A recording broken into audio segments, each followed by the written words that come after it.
One thing that we can all consistently improve on is our aim. Whether you've been playing since Season 1 or you're just picking up the game now, your aim is a skill that needs constant practice. And with this in mind, it's important to keep a learner mentality and always look at your mechanics as an aspect of the game that you need to improve on. What's going on, guys? My name is Valued, and today we're going to take a look at those key aspects of your aim that you need to put a focus on. One of the biggest parts of having good aim that a lot of players overlook is crosshair placement. This generally refers to having your crosshair centered near wherever you expect an enemy to be, but it goes a whole lot deeper than just that. Good crosshair placement will have you ready for every encounter that you know is coming, and when you get really good at it, even the ones you don't expect. By keeping your screen centered on the location where the most action is likely to occur, you can limit how much movement your mouse or joystick needs to make to acquire targets. This can shave off precious moments from when you see an enemy to when you're actually able to hit them with some shots. This concept is incredibly important at closer ranges because players can go down so quickly when you're in close range. If your enemy has their crosshair at your chest level as they round a corner on you and you're looking around or away from them, they're gonna hit some big shots, and you might notice this is why you lose some of your shotgun fights. Keep in mind, depending on your weapon, the crosshair placement might change a bit.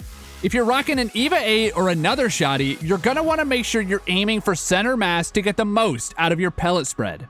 Or if you're using a weapon with a lot of recoil, like the R99, this also isn't a bad idea because the recoil is going to the head rather than going above them and you missing shots. And with low recoil weapons like the R301, you can get away with aiming more towards head level because you can trust that you'll be able to control the recoil, allowing you to go for headshots if you want to dish out extra damage. But keep in mind, these small considerations are more for close range, when you have the extra freedom to pick and choose where you're aiming.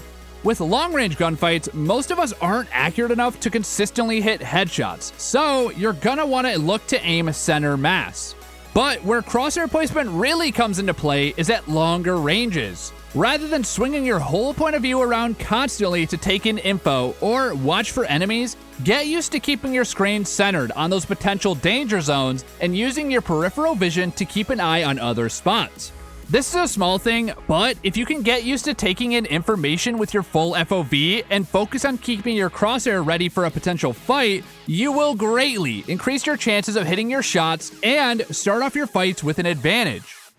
So quickly, if you guys have been struggling with your aim and you find that you can't improve it your own, that's where our coaches at ProGuides.com can help you guys so much. And for a limited time, you can also get coached from me. If you're interested in this, please make sure to check it out in the description below. I promise you won't regret it. So, back to talking about crosshair placement. Hitting that first shot is the biggest reason that this really matters. In most of your fights, the enemy is going to have a similar loadout to you. Usually, you're going to have similar armor levels, weapon loadouts, and attachments. This means that if you're hitting your shot even milliseconds before them, you're getting a much-needed lead in the health battle between the two of you. Not to mention, you slow your enemies down when you hit them with bullets, so by hitting your first shots, you make it way easier to hit the ones that follow. And this is a huge aspect of your aim that a lot of players overlook. After hitting a shot or two, it becomes way easier to land your shots, and can also make it that much harder for your enemy to hit their shots. And sadly, we've all been on the receiving end of this, having an enemy catch us unaware and start beaming us as we try to get our bearings and return some fire. This is how you want your opponents to feel in every gunfight, because it'll make your target much easier to hit. And by catching opponents off guard or even just always getting the first shot, you're making the entire gunfight easier for you to perform in. Having good aim isn't all about flicking onto enemies as fast as possible. It's about using your game mechanics to your advantage to allow your skill to be expressed easier in these situations. That being said, you can't let your skills lag behind. You need to be putting a focus every single time that you log in on improving your aim. This is a skill that will deteriorate over time if you aren't practicing it. And yeah, while you can spam games and get a lot of reps, this isn't a direct way to improve your aim because you're not focusing on it.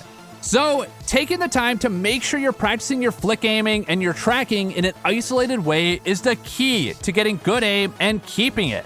Hopping into the firing range even for 10 minutes every time you log on to brush up your skills is a must if you want to become one of the best players. Practice flicking onto a target quickly with your shotgun, making sure you're keeping your crosshair at center mass to hit the most pellets, or tracking moving targets in the back with an automatic weapon.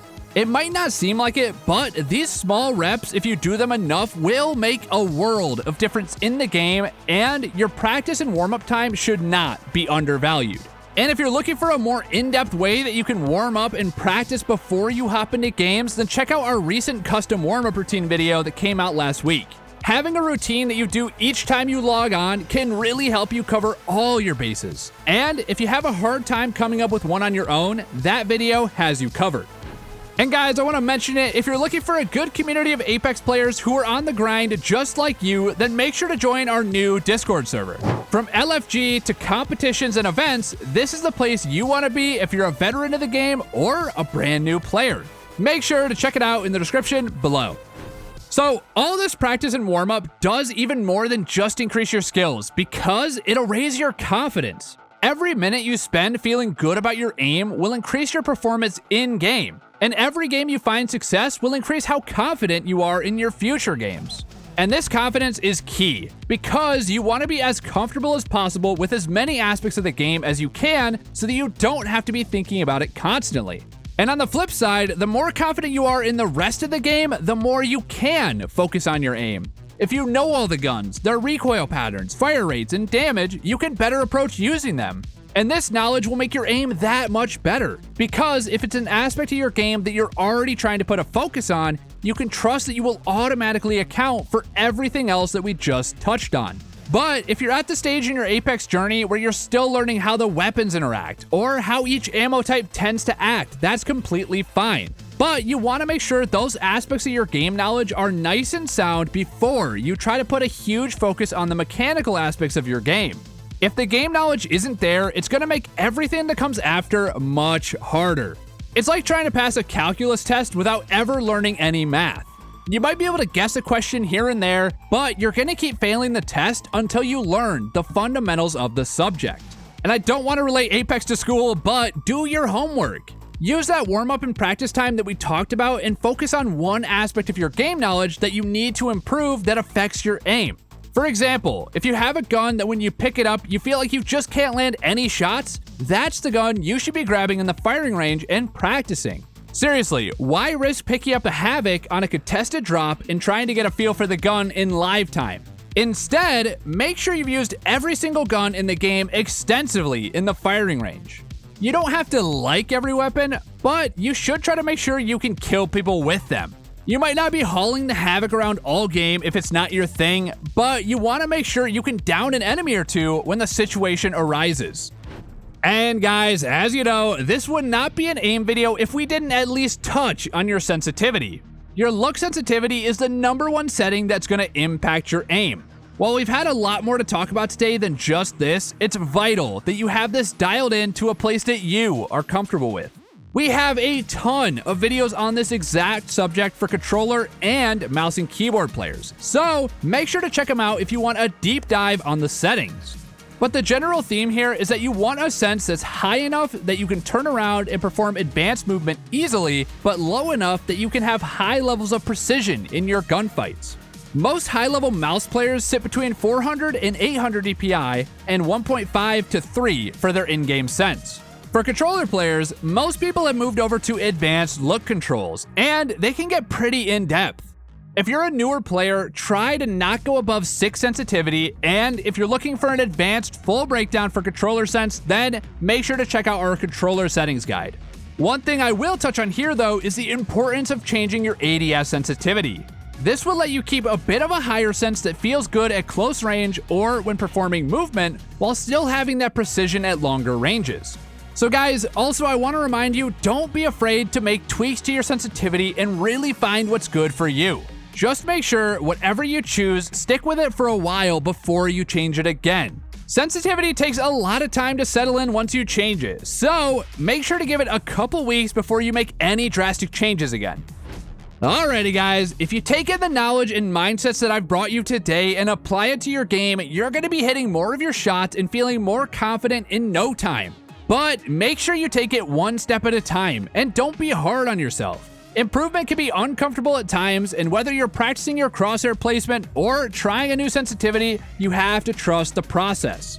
Anyway guys, it's been valued, and before I go, make sure to hit that sub button if you've made it this far. I would absolutely love to see you guys join the ProGuides family. But I'll see you guys in the next one. Peace.